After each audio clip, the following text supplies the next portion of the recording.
a card with the topic on it, and he'd give us 5 minutes to prepare, and then we would have to give a 5-minute speech about whatever he gave us. But we've also been to the Monsanto where you guys went earlier this week. That was really cool. We went on the same tour you guys did. And we just do a lot of, like, I don't know, we learn a lot of different stuff there. It's so much. Mr. Calvin can tell you all about it. We just want to introduce our son, Christopher, who's standing back there. He's the one that does our newsletter for us. He takes a lot of time, he spends a lot of time getting it prepared for us every week. And we really appreciate what he does for us. So he always kind of stands in the background, but we want to acknowledge what he does for us because he helps us a lot.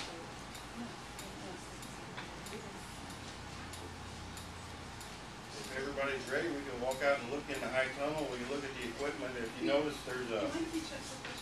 Okay, yeah. Thank you, Jim. My question is, I know these two people are part of the workforce, but looking at this large acreage of land, do you have some other label? You use the planting, the weeding, the picking? No, this is it. This is it, just the three of us. And you'll notice when you get out there that about this time of year, we do lose ground and just give up on a couple of things. There's some tomatoes outside that are just so full of weeds, we're not going to catch up to them. But we work on what's most important. We had other tomatoes, so we didn't need to keep those. So, yeah, that's just 4 of us. With the less weight tools that you have,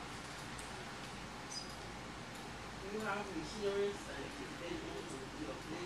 We do. There's 3 tractors out there right now that one of them has the planter on it that we use for seeds.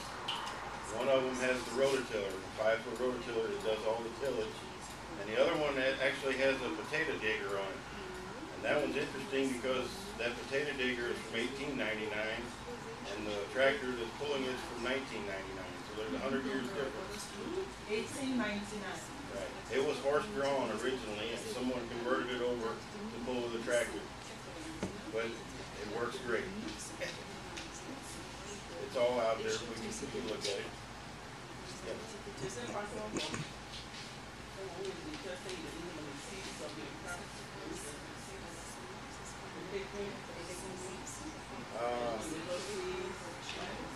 I have a lot of seeds here, but I keep them all in the freezer.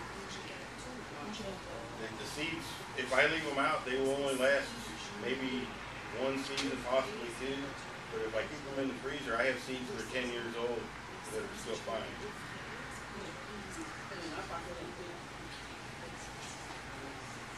Excuse me? It's not possible to someone to carry just small. We could do that. Most everything I get, I don't save the seeds. I order new, and they come from different seed companies around the country. There's some in Maine, or there's some in Missouri that I order from. Seeds have gotten expensive lately, but... Okay.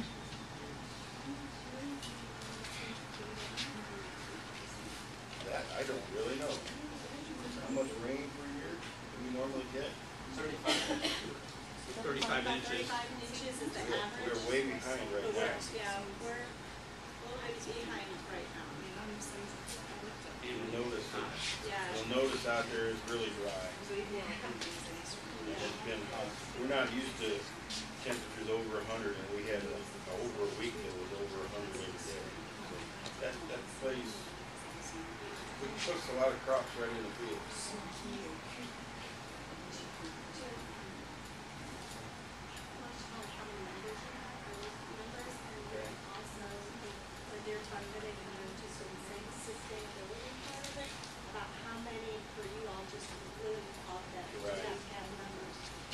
Well, what started the CSA was, I do construction work, and a couple of years ago things got pretty slow with that, and we started the CSA, and I would say it would probably take 100 members for me to be able to stop doing the construction too. We had 46 last year, 41 this year, and that's not enough for me to work just here. What else do you want me to talk about? The members. The members? How much it costs? Do they Yeah. come out and help? You know, some of the when CSAs first started, they were started with a group of people would get together and buy a farm and hire someone to do the farming, and then they would all split the crops at the end of the year.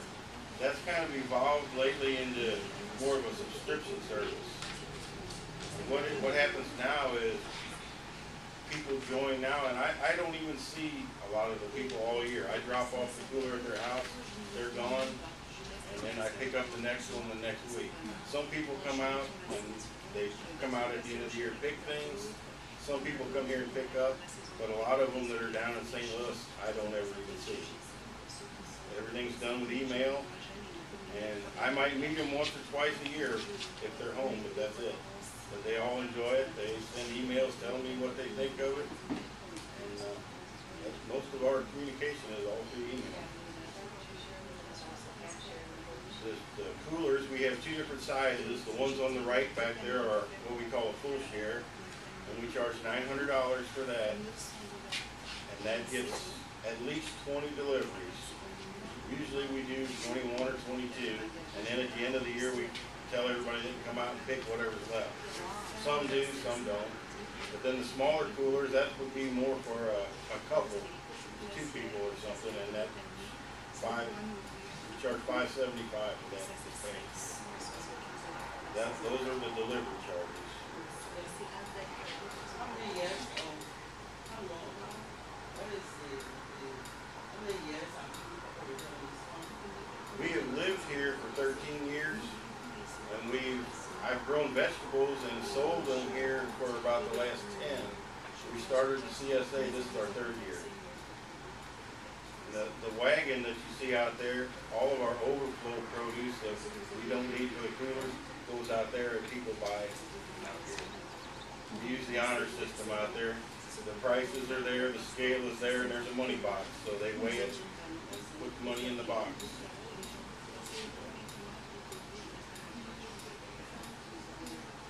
We donate things to the senior center and to the food pantry in town. When we get overloaded on things like cabbage or something like that, we do donate to those places.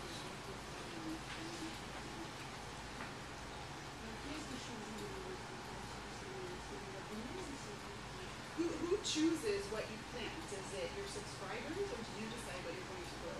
I decide what I'm going to grow, but with feedback from the subscribers. They will tell me if they like things or if they don't. And I don't guarantee that they won't get turnips if they don't like them, but most people, once they get these vegetables that they say they don't like, they actually do like them. They've just never had them fresh.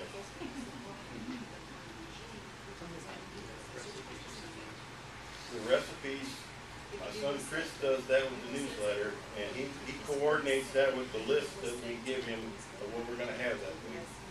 So if we're going to have spinach that week, he'll have recipes for spinach. If we're going to have certain herbs, he'll pick recipes that use those vegetables and those herbs together. It comes in really handy for people. A lot of them use those recipes. It's not quite as critical now that we have Google, because you can find a recipe for anything.